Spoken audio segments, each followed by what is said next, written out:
बच्चों, आज हम कैमरे में बंद अपाहिज कविता के शेष भाग को समझेंगे। कैमरे में बंद अपाहिज कविता को थोड़ा पीछे से हम दोहराने का प्रयास करते हैं, जिसमें अपाहिज व्यक्ति से कार्यक्रम का एंकर हृदय विदारक प्रश्न पूछता है और उसे यह जताता है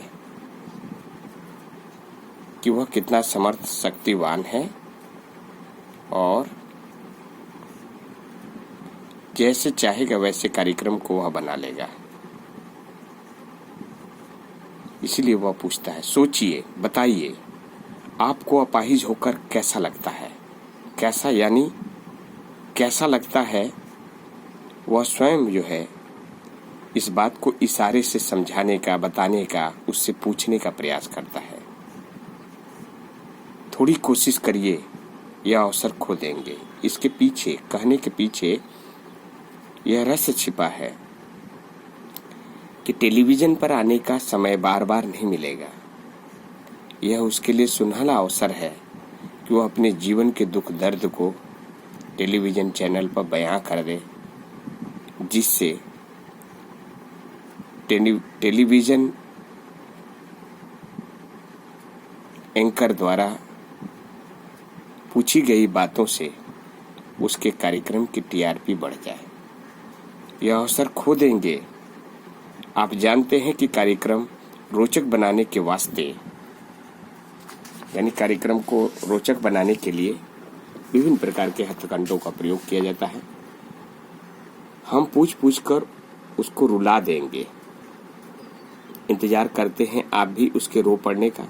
यह प्रश्न पूछा नहीं जाएगा, लेकिन स्वाभाविक है कि उसके मन की दशा यही है कि हम उससे ऐसे ऐसे प्रश्न पूछेंगे कि वह टेलीविजन के सामने बैठे व्यक्ति को भी रुला देने के लिए विवश करेगा। और यही तो उसकी रणनीति है कि ऐसे प्रश्न जानबूझकर पूछे जाएं कि वह रो पड़े, अपने दुख दर्द को बयां कर दे और उसके दुख दर्द को वह बेचकर अपने कार्यक्रम को प्रसिद्ध बना लेगा। फिर हम पर्दे पर दिखलाएंगे फूली हुई आंख की एक बड़ी तस्वीर। पूरे स्क्रीन पर उस व्यक्ति के आंख की एक बड़ी सी तस्वीर दिखाई जाती है, बहुत बड़ी तस्वीर, मतलब जितनी बड़ी हो सकती है। और उसके होठों पर एक कसमसाहट भी, क्योंकि व्यक्ति कुछ बोल नहीं पा रहा है, ऐसे में उसके होठ हिल रहे हैं, इस बात को भी दिखाएगा। और न बोल पाने पर वह स्वयं बोलकर उसके मन की पीड़ा को व्यक्त करता है। आशा है आप उसे उसकी अपंगता की पीड़ा मानेंगे। इसलिए यह उम्मीद लगाता है कि जो बात हम कहना चाहते हैं दर्शक वह भली भांति समझ रहे होंगे और वही बात समझ रहे होंगे। इसीलिए वह इस उम्मीद के साथ कहता है कि आशा है आप उसे उसकी अपंगता की पीड़ा मानेंगे, क्योंकि वह अपंग व्यक्ति है और इतना पीड़ित है कि वह चाह कर भी अपनी पीड़ा को व्यक्त नहीं कर पा रहा है। इसलिए उसके होठों पर कसमसाहट है, यानी वो बोलना तो चाहता है लेकिन बोल नहीं पा रहा है। एक और कोशिश। दर्शक धीरज रखिए, देखिए हम दोनों एक संग रुलाने हैं। यहाँ आके उसकी क्रूरता अपने चरम सीमा पर हो जाती है। हमें दोनों एक संग रुलाने हैं, मतलब वह व्यक्ति जिसको हम कैमरे के सामने ले आए हैं और वह व्यक्ति जो टीवी स्क्रीन के सामने बैठ करके इस कार्यक्रम को देख रहा है, इन दोनों लोगों को रुलाने हैं।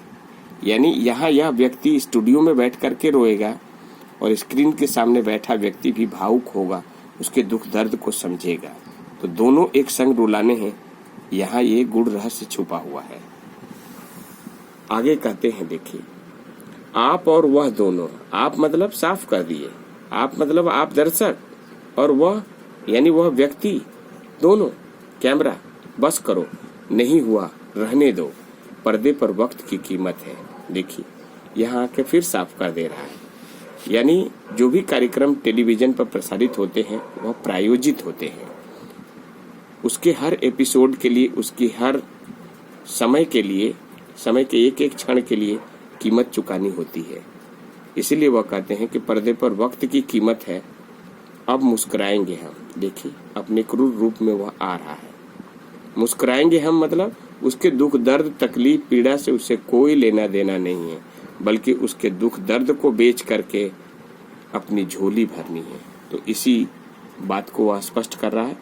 आप देख रहे थे सामाजिक उद्देश्य से युक्त कार्यक्रम। बस थोड़ी ही कसर रह गई। धन्यवाद।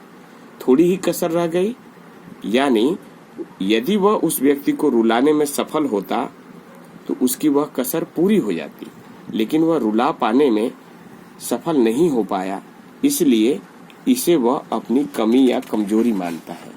तो इस प्रकार से आप पूरी कविता में देखें कि किस प्रकार से एक क्रूर स्वरूप मीडिया का यहाँ दिखाई दिया, और वह अपनी टीआरपी को बढ़ाने के लिए किसी भी सीमा तक जा सकते हैं, किसी भी हद तक जा सकते हैं, जिसका वह उन्होंने ज्वलंत उदाहरण प्रस्तुत किया।